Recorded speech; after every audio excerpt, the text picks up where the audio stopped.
કયા ગામથી આવ્યો બેન? ગોંડલ. ગોંડલ. શું તકલીફ હતી? કાકરાની. કાકડે દવાખાને ગયા હતા? ડૉક્ટર શું કીધું? ઓપરેશનનું કીધું હતું. ઓપરેશન. હા, કેટલા ધક્કા થયા? બીજો ધક્કો છે. હે? બીજો. બીજો. તો હવે કેમ છે? હાવ સારું થઈ ગયું. હા હા. હા 70-80-90%. હા હાવ. હા. હા 100% હાવ હાવ. ક્યાં કાંઈ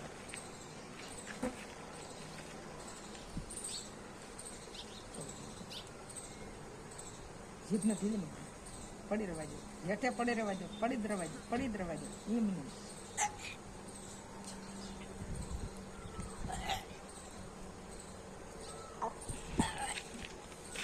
ગલાસ